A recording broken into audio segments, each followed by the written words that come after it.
Morjesta. Lähdetään nyt selvittämään sitä tuolta moottorista kuuluvaa ylimääräistä ääntä, mikä oli erittäinkin paha. Mä voin pistää tähän nyt ääninäytteen, että miltä se kuulosti.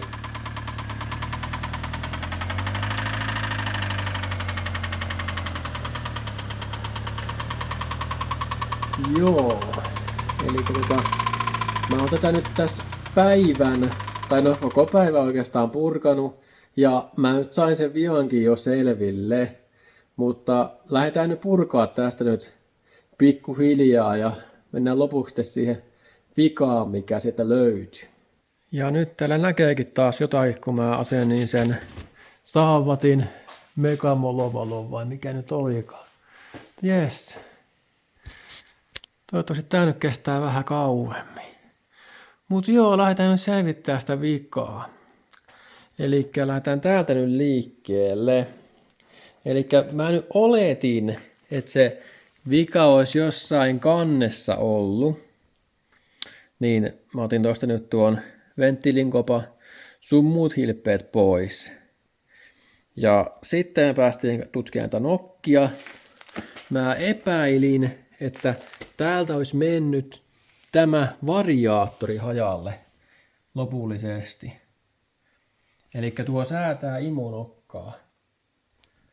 Ja tuolla on semmoinen jous sisällä.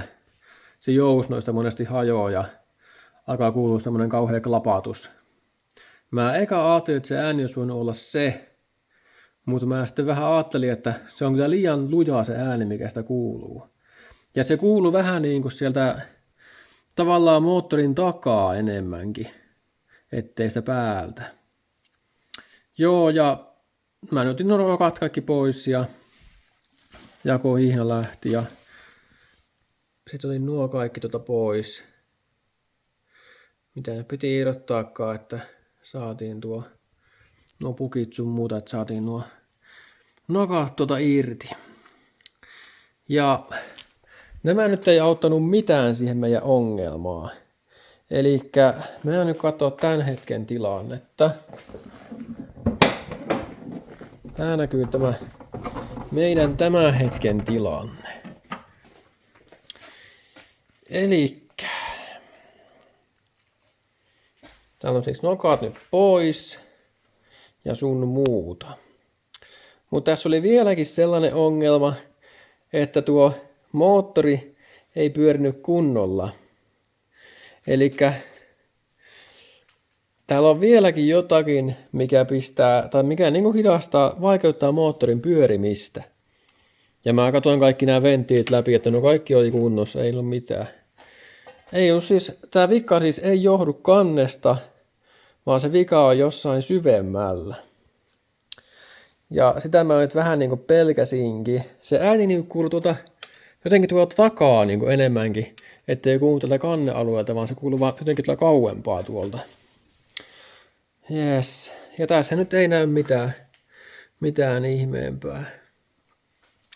Täällä muuten näkyy ne jäljet, mitä mä joudun pikkusen hioa tästä näin, että sain ne alfan nokat tänne laitettua silloin aikaisemmin.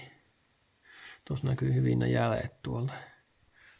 Joku kyseli justi, että pitikö tehdä mitään modifikaatiota, niin vähän piti tuolta ottaa tavaraa pois. Joo, eli meillä on siis kans täysi ehjä. Ja mähän katoin puristuksetkin täältä. Puristukset oli normaalit. Paitsi täältä 4 puuttu 0,5 paaria. Puoli paaria puuttu. Näissä 3 oli sama, tuossa oli 0,5 vähemmän. No, siinä mulla heräsi vähän jo epäilys, että mitä siellä olisi voinut niin olla tapahtunut. Ja mähän katoin kaikki nuo männäkin läpi. Niissä ei ollut mitään vikaa, että ne oli kaikki kaikki oli täysin iskussa. Ja puristukset oli siis hyvät, eli se vika siis ei ollut kannessa ainakaan. No, nostaa tätä autoa ylemmäs. Niin me nähdään, että mitä sitä tätä löytyy.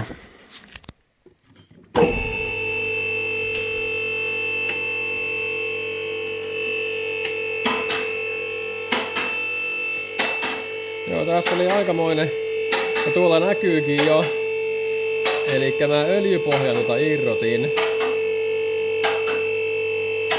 Ja piti pakoputkasta piti irrottaa palaa ja sun muuta, että saatiin se öljypohja pois. Ja oli muuten ihan älytön homma irrottaa se öljypohja. Ei jos voinut uskoa ollenkaan.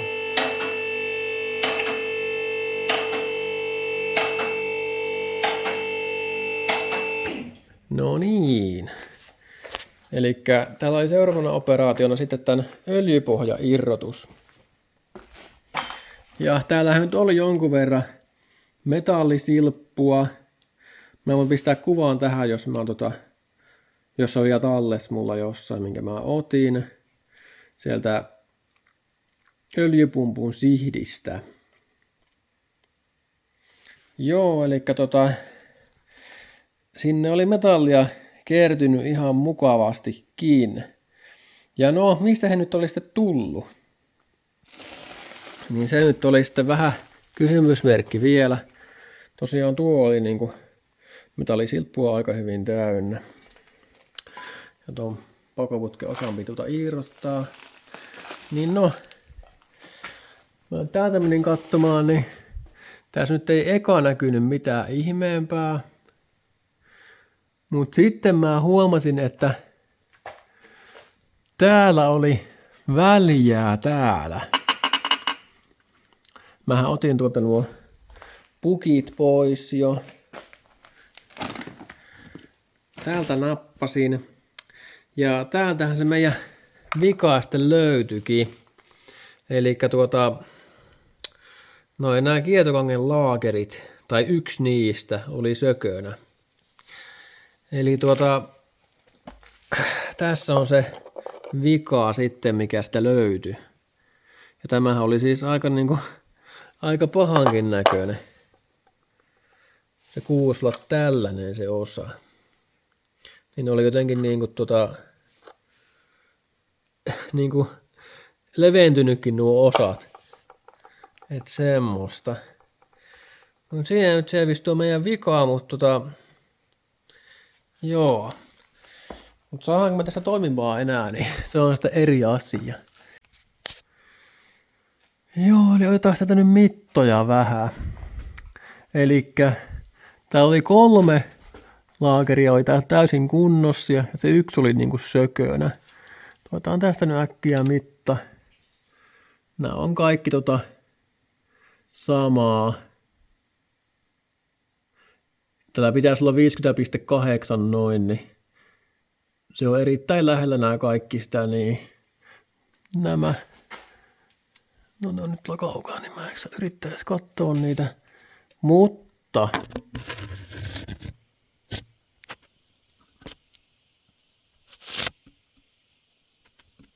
täältä meiltä puuttuu, en tiedä näkyykö sitä nyt ollenkaan.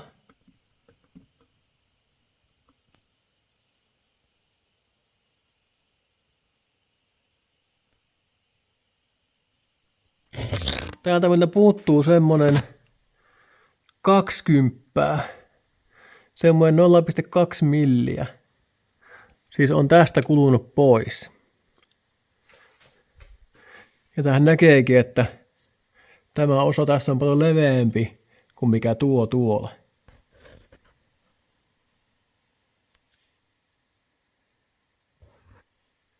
Eli tuo on niinku selkeästi kulunut, kun vertaa näihin muihin.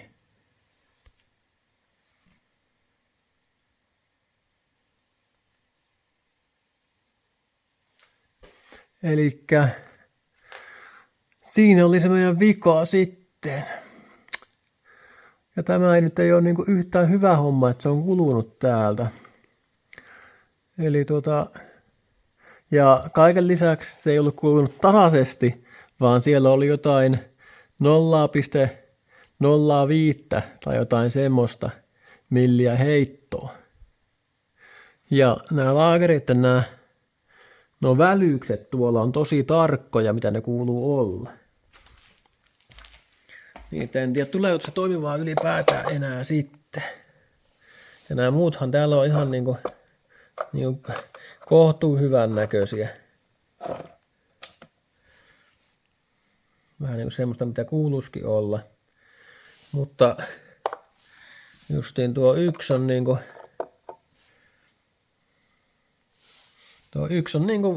vähän erinäköinen. Et semmoista. No tietty mä tarkistin nämäkin kaikki. Nämä kampioakselin laakerit. Ja nämä oli ihan spekseissä. Mutta yksi kerrallaan on irti ja tein mittauksia. Niissä oli heittoa semmonen enimmillään 0,02 milliä. Eli ne oli niinku aika hyvät. Ja siis nythän tämä moottori kumminkin pyörii täällä ihan normaalisti, että ei ole sitä ongelmaa enää, että se niinku ahistaisi joku. Vaan se pyörii täällä nyt ihan niinku melkeinkin itsestään näin. Ei pysty paljon nyt liikuttaa, mutta